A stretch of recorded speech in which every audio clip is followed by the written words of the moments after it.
My name is Nilay Mehta. I'm currently a senior at Irvine High and I'm an aspiring engineer. When I was little, I was always interested in science and engineering and stuff like that. It kind of all started when my parents gave access to all the tools that we had. Nilay has always been very motivated, focused child ever since he's been growing up. And I think in second or third grade he was he used to always, he was interested, more fascinated towards electronics. I would always tool around with a screwdriver and stuff and open random appliances around my house just to see what was inside and kind of explore.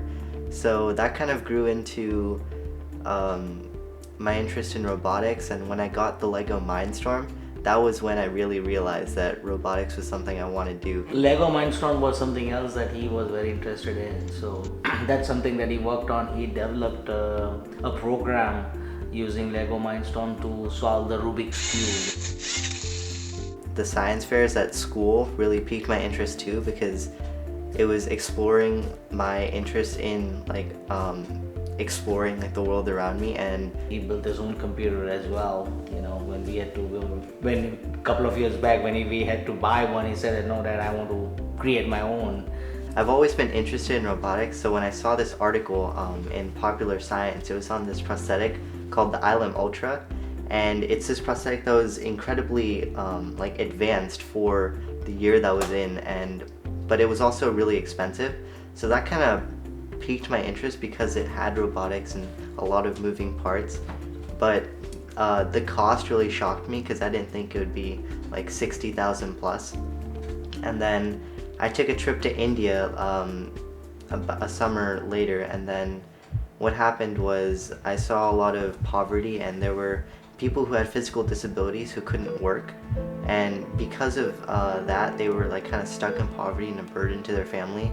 When I started my project, I really had one goal, which was high functionality, low cost. So I did a lot of research, and I decided that the best way to start it out was developing the software side of it first and relying on open source projects for the hardware to kind of fill in that gap. We used to wonder many times what he's doing sitting in front of the computer, but he was doing a lot of research.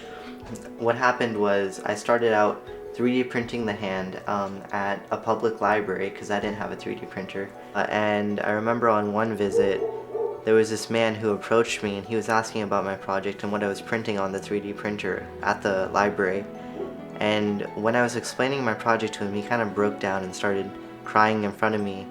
And it was because when he was younger, his mom had lost her fingers in a factory accident, and they couldn't afford a prosthetic because of the price. So when he saw what I was working on, he was genuinely happy that someone was taking the initiative to tackle a problem like this.